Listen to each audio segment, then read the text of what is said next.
Hello students, so we are continuing endocrine system.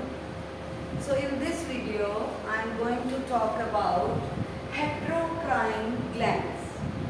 Now what do we actually mean by heterocrine glands is the glands which perform dual function, double function, right?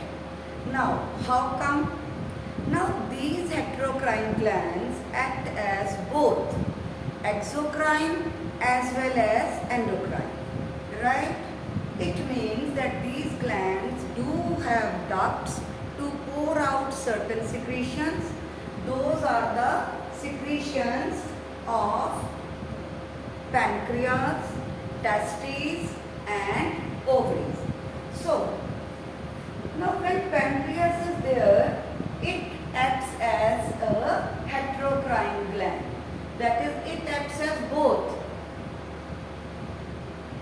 a gland with ducts and a ductless or endocrine gland.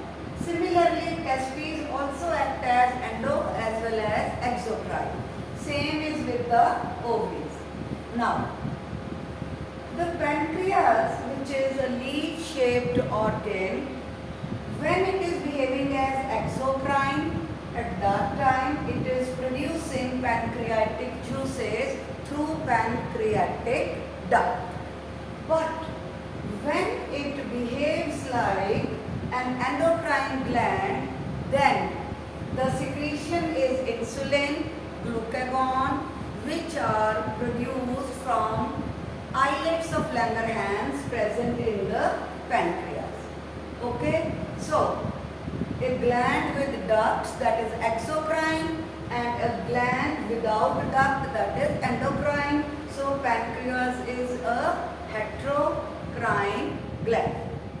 Okay, same is the case with testes. Testes have ducts to pass on sperms, right? Whereas testosterone is a secretion of testes which doesn't involve any ducts. This testosterone is directly added into the bloodstream. So same is the case with ovaries. Ova are produced through oviduct, whereas estrogen and progesterone are released into bloodstream. And again I will tell you, hormones are the chemicals secreted in very small amount, right? And their place of production and the place of action is not same. Okay? Now, we have discussed various endocrine glands in the previous video. There are 4 major endocrine glands which are there in your syllabus. That is pituitary, thyroid, pancreas, adrenals. Okay? Now, there is also parathyroid gland which is there on the thyroid gland. It is located on the thyroid if you look into the figure. Yesterday we have drawn that and it is there in the other video. It produces a hormone called parathormone which maintains the balance of calcium. Now, these are the glands which are producing various secretions. Then yesterday I also discussed that the secretion may be hypo, that is less, and hyper, that is more. So there is abnormalities. When the secretion of pituitary is hypo, the person becomes a dwarf. If the secretion of thyroid is hypo, then the person suffers from goiter. And if it is more hyper, then the person becomes a giant. Okay? So there is a inbuilt mechanism in our body which tries to maintain always the steady state or the normal state. This mechanism is called feedback mechanism, right? The body has a mechanism to maintain a normal or steady state. You see, normally we are not dwarfs or giants. Okay, we don't have goiter. So that is because of the presence of this feedback mechanism in our body. Now what does this mechanism do? So whenever there is a change in the normal state or the steady state, here I am referring to the amount of a particular hormone present in our blood. Okay? So whenever there is a change in this state, so whenever there is a change in the normal state, it means either it is more or it is less. Okay? If it is more, we want to decrease it. If it is less, we want to increase the hormone level in our blood. Now, how is it done? So, there is change in the state. Which state? Normal or steady state. Then there are messages through the body system. Now, which body systems? Nervous as well as chemical coordination system. If the message through the body system is to increase, if there is a fall below the normal, to increase what? The secretion of a particular hormone, or to decrease if there is a rise above the normal. So if a particular hormone is more in amount in the blood, then the body tries to slow it down, inhibit its secretion. And if it is less, body tries to enhance its secretion. So don't you think that there is order for the opposite? Isn't it? We are ordering for the opposite. If the secretion in the blood is high, we are ordering it to bring down. And if it is low, we are ordering it to bring up. We want to increase. So this sort of opposite order. So this kind of ordering for the opposite is called negative feedback. So feedback mechanism is generally negative.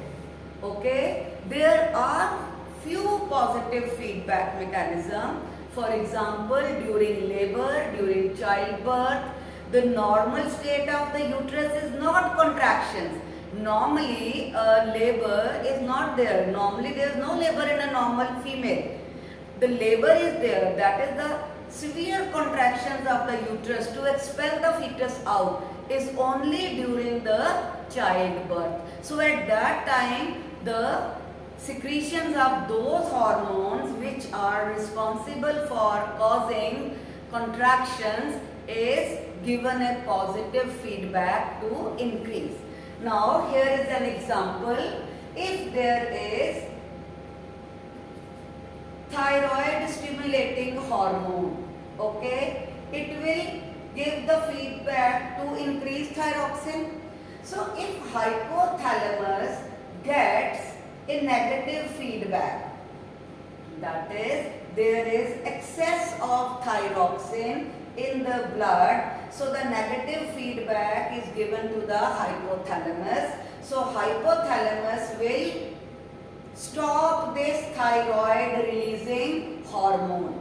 So anterior lobe of the pituitary will also get the negative feedback that stop producing thyroid stimulating hormone. So this will also be inhibited, this will also be inhibited because of the negative feedback. Hence the thyroxine level which was in excess will come down to the normal. Okay. Similarly, beta, the same thing can happen with pancreas. Okay. If there is low sugar in the blood, okay, glucose level low. Now what will happen? If the glucose level is low, our sugar level is down. So hypothalamus, whose duty is to produce releasing hormone, what it will tell to the pancreas? It will tell pancreas as the glucose level is low. So it has to give an opposite order, negative feedback, right? So it will tell pancreas to produce more or less insulin. That is, the production of insulin will be inhibited. And in the opposite case, it will be vice versa. If the glucose level increases, then what will happen? Then insulin level will increase. On the other hand, we can also say if there is severe fall in the sugar level, it can tell glucagon to become active. Now the purpose of glucagon is to do the reverse, convert the glycogen into sugar, so that body comes to normal steady state. So that's all. I hope you will be able to understand the topic. Give me your suggestions in my YouTube channel. Thank you so much.